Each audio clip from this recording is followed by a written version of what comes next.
Hi there. Thanks so much for checking out this video today. We're going to cover the things that you'll need to know to get started creating your first events with OnePlan.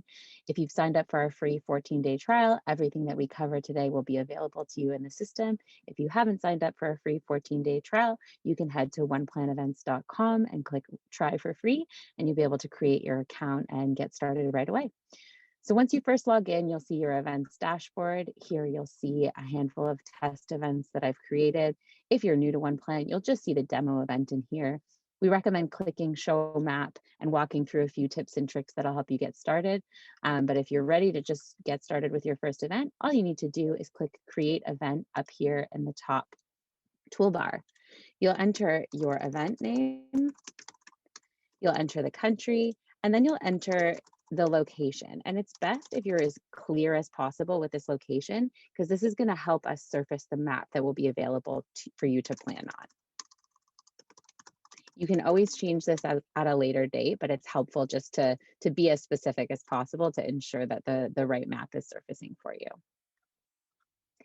So you can add your organization name, a summary, and key event management contacts and control points. Those aren't required, so we're not going to look at those today. Once you're happy with your address and location that you've added, just click save, and you'll see that you're taken right into the OnePlan studio where the satellite image of the location that you selected will pop up. So I'm just going to zoom in here to this baseball diamond. Our background is Google Maps, so everything that you see is integrated directly with Google Maps. If you do need additional satellite imagery or you want to import a CAD into the system so that you can actually plan on a CAD file, feel free to reach out to us at support@oneplanevents.com and we can work with you on that. So the core of the system is quite simple. All of the items that you can add to your map are located in the left-hand side menu over here. You take them from the menu and click and drag to drop onto your site plan. Once you've added your item, the map will save automatically and it will generate a record of that item in the right-hand menu. We'll look at that in a second as well. So I think a few important things to call out before we start placing items are up on the top screen. You'll see that you can change the background that you're planning on. If you click map, it's just going to be the standard Google Maps. Satellite image will also give you the option to add in labels if you want to add some street names or locations here. You can switch to black and white mode, which is going to be a very simple look at just what's available in Google Maps. And we also have night mode and base mode. I like to plan on satellite mode because it gives me a look at the trees and the terrain that we're working with. And to zoom in, you can either hit the plus signs and the minus signs here in the bottom right. If you're on a computer with a trackpad, you can pinch to zoom. I'm using a mouse with a scroll wheel, so I just scroll out and scroll in as needed. So to get started, we'll just take a look at the categories of items that you can add to your plan. I recommend once you get your free trial set up to go through every item in here because you're going to know what's best for your event. So you'll be able to choose what you use. We'll cover some common ones today, but it's always best to just poke through and become really familiar with them. So the first category is tools. This is where you're going to find things like measure line and measure shape. We also have crowd management, so you can add social distancing areas, general crowd areas, entries and exits, as well as barriers. So we have different kinds of fencing that are available for you to add. All of these are going to be to scale. So when you start to plot them on your map, they're exactly the size that they will be in reality because the OnePlan Studio is to scale.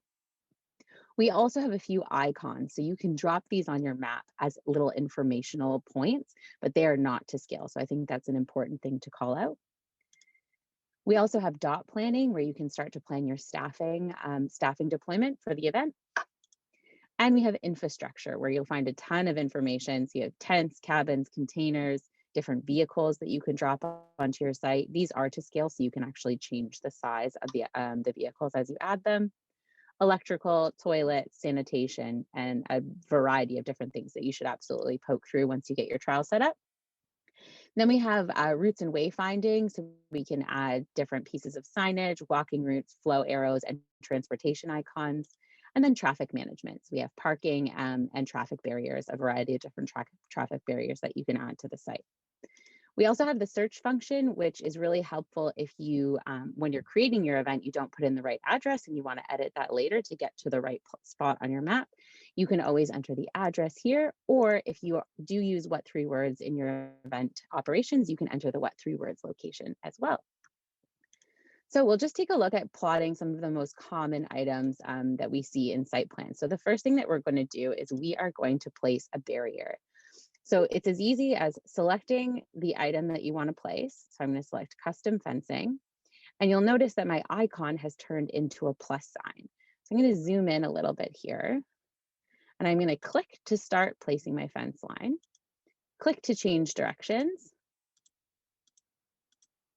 This is just a test event, so it's not a real fence line.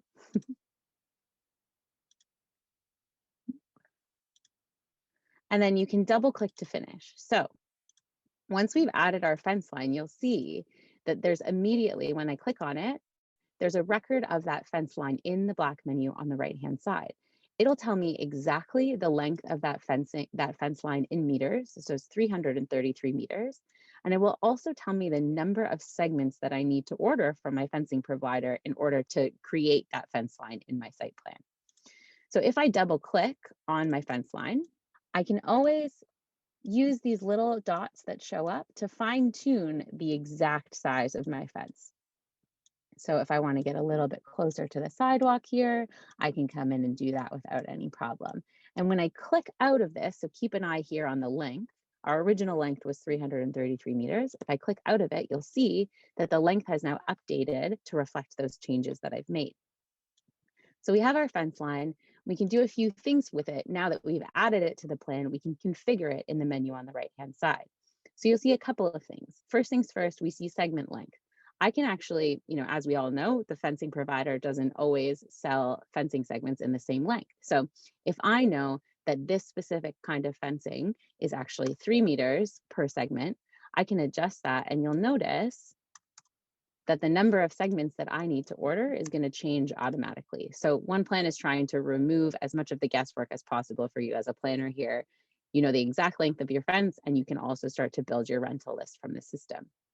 We can also do a couple of other things with the fence piece once we've added it.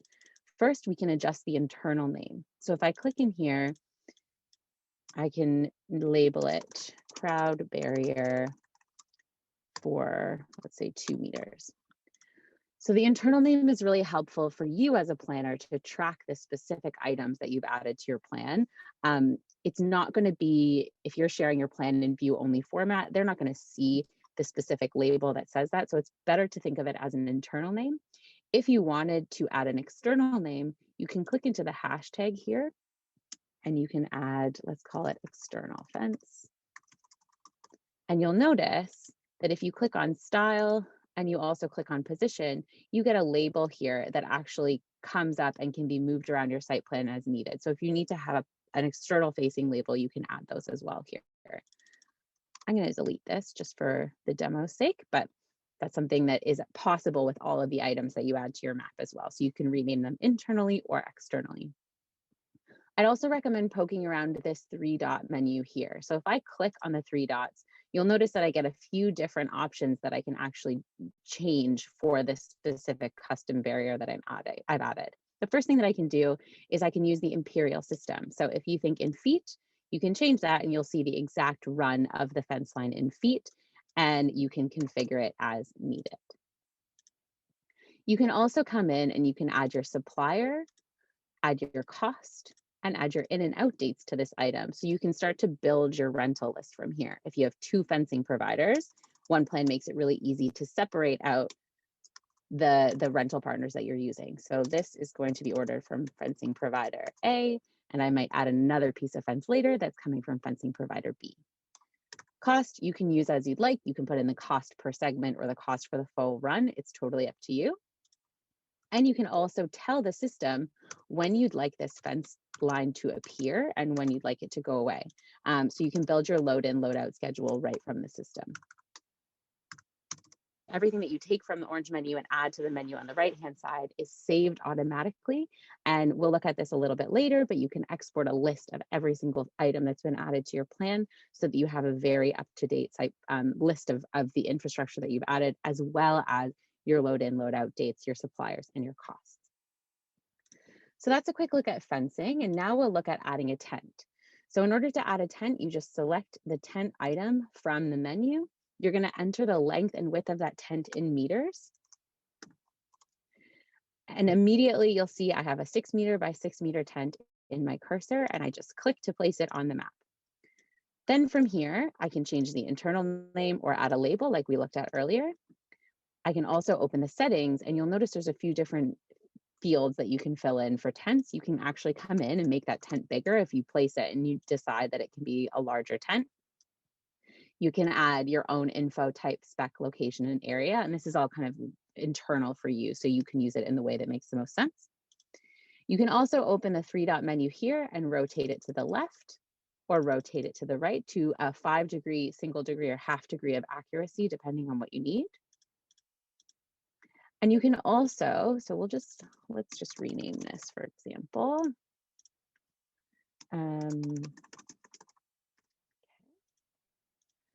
So we've got our artist tent here, and it's a pop-up type of tent, and it's 10 meters by 10 meters. If I'm really happy with this tent and I have to place another artist tent beside it or do a whole run of them, the best way to do this is to actually click the 3-dot menu and then use the duplicate function. So the duplicate function is going to carry over all of the settings that you've configured in the right-hand side menu and just plot it right beside it on the tent, on the site plan. So you can adjust it and make changes as needed, but it copies over your work. So if you've added things like supplier or cost to the original one, when you duplicate it, it will carry over to the next one. So that's a really helpful tip if you're placing a lot of items that are going to come in and out at the same time, or they're going to be the same size or have the same name. So the duplicate function exists on all items on the plan. So just keep in mind that that is a really helpful tool. Now we will look at plotting an area. So we'll just look at a general crowd area, but the functionality that we cover also applies to social distancing areas or measuring areas as well. Click to start. Click to change directions, and double click to finish. So now I have a crowd area right on my plan. And because OnePlan is to scale, it'll give you the exact square meterage of that location and the capacity of people that you could fit within that area. So again, if I double click it, I can really fine tune the space and I can decide exactly how large I'd like my crowd area to be. I can also move it. We'll finish here. And then to open up the record of this item in the menu on the right-hand side, all I do is click on it. And now I can configure it as needed. So the first thing we'll look at is we can open the settings menu. So obviously the density of an area will change depending on the type of event or the type of space within an event that you're hosting. So if I know, for example, I am plotting an area that's going to be very densely populated, we're going to apply a people per square meter calculation to it, essentially. So if I say that I'm going to have 5 people per square meter, you'll notice that my capacity automatically updates. So within this exact area that I've measured on the map, I could fit 13,725 people if there were 5 people in each square meter. If I'm working with a more loosely populated area, I can select half a meter per person, and you'll see that the capacity is less, so I can only fit 1,300 people. So these calculators are baked throughout the system to help take away the guesswork that we have to deal with as planners. We do the math for you, you plot the area, and you can quickly start to plan for crowd control on your site. Over here on the left-hand side, you'll see a star. This is very helpful if you're looking to take one item from the menu and place it many times on your map. So what multi-drop will do is it keeps the item in your cursor until you uncheck multi-drop. So let's just take a look at what multi-drop looks like while we're using let's do a manager. So I have multi-drop selected and I have the manager dot in my cursor. So I can place a manager on either side of the artist tent. And you'll notice that manager icon is staying in my cursor. So I don't need to go and get it each time from the menu. It's available to me just to keep plotting my managers around my site plan until I'm decided that I'm finished with them, and I can uncheck multi-drop and you'll see my cursor goes back to normal. So that's a super helpful tip if you're doing staffing planning or you want to drop a lot of tents that are just going to be the same size. It works really nicely with tents because you can come in and you can say the size only once, and then it will keep 3x3 tents in your cursor the entire time until you uncheck it. Okay, some other tips that are quite helpful to look at are the filter tool over here in the right-hand side. So if I click on the filter, you'll notice that only the items in that category are going to show up on my map. So if I really just want to look at my plan and I only want to see the staff that I've added, I can click the filter icon and everything else will go away except for the staff. You click the filter to re-add them. That's a helpful tip. And the other thing that we'll look at quickly is the lock item. So you'll notice that each item that we've added has a lock on it that is closed. If I try and move this tent, I'm actually just moving my whole plan. I'm not moving the tent. Everything that you add to the site plan locks by default after 30 seconds. And that's by design to prevent multiple people from trying to, like if multiple people are working on your plan, you don't want anyone to accidentally drag a tent to where it shouldn't be. So once you place an item, it will automatically lock and you have to click the unlock icon to be able to move it. So that is a helpful tip. So let's make these all kind of in a line here. So you'll notice I'm unlocking them. You don't have to lock them again because once you've unlocked them, they will lock again after 30 seconds, but it's just a helpful tip. When you're getting started, it can be kind of tricky to remember that one. So once you unlock, you can move. Once you lock again, or once 30 seconds has passed, you'll have to unlock it if you want to move it. And the other tip that I want to cover today, let's see, we have lock and unlock. Oh, finding items. So a lot of our clients are using OnePlan to plan large scale road events where you're working across multiple city blocks. And sometimes it's tricky to find exactly what you want to plan on or what you want to edit on the plan because you might be working on a huge space.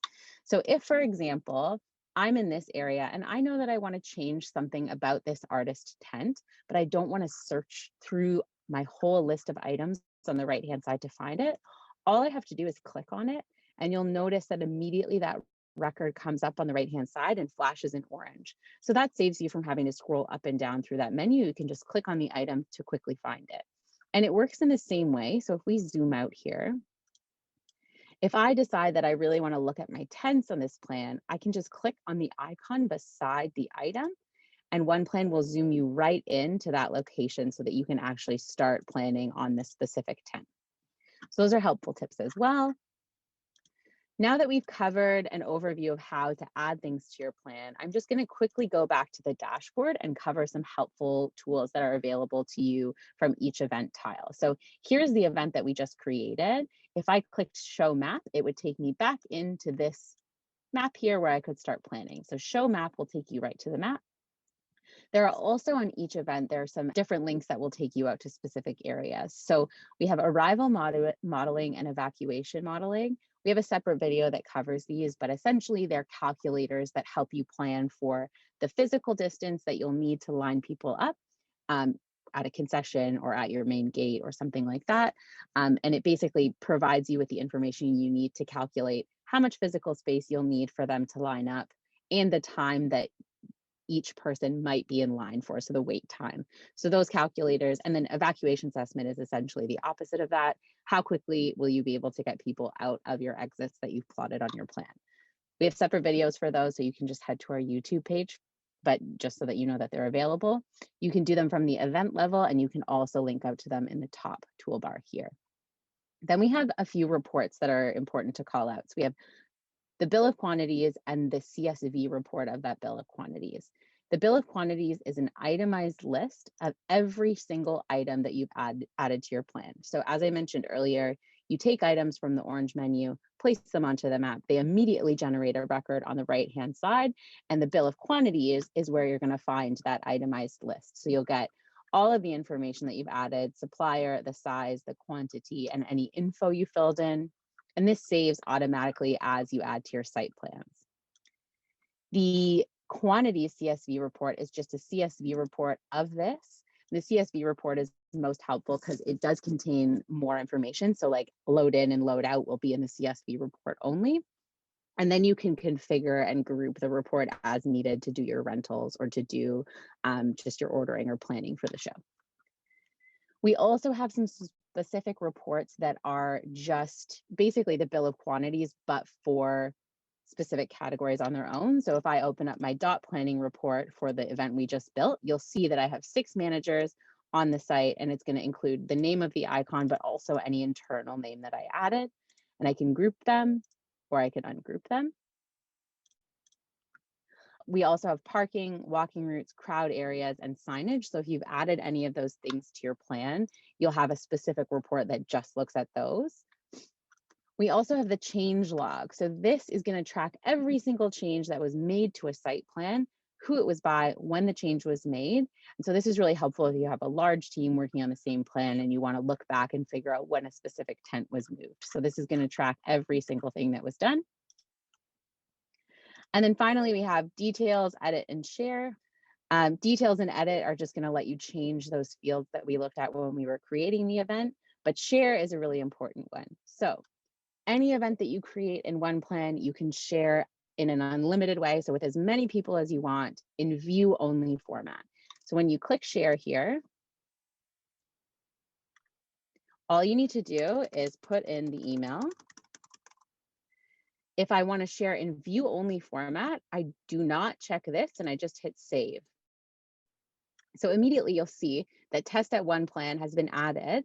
They have the permission to view, and at any time I can revoke their access to view. So test at oneplanevents.com is going to get an email automatically that says you've been invited to view Gen Event Test, and they'll get a link to see your site plan, and they will have access to see everything that you've added, but they won't be able to take anything from the menu to add it to the plan, and they won't be able to configure anything at all. So all they'll see is your site plan and what you've added, and they can zoom in and zoom out to kind of move into specific areas, but they won't be able to edit it. So this is really helpful if you want to share your plan with your local government or your permit office to ensure that you can submit your permit. It's a really great way to do it. The other option is to give edit access to a user. Edit access means that they'll be able to add things from the orange menu and configure things that are already there in the right-hand side menu. They'll be able to basically manage your map and edit it. Edit access is only possible for other OnePlan users. So if you have someone on your team that you'd want to give edit access to, you can add them to your team, and each of them would have to have a user license or a monthly license for OnePlan. But you can also share it with external teams who also have their own OnePlan account. And so test 2 at oneplanevents.com is not a OnePlan user yet. So you'll see that quite quickly that if someone doesn't have a OnePlan account, our system will let you know. So you can also send them an invite and it'll prompt them to log into OnePlan and create their own account with us. That is the overview for you today. So if you have any questions, you can always reach out to us at support@oneplanevents.com. If you've signed up for your free trial or you're already a subscriber to OnePlan, there's also a chat functionality that's available to you through the system that you can always reach out to us for technical support. And also check out our YouTube tutorials because we go into quite a lot of detail about specific things. So hope you found this helpful and happy planning.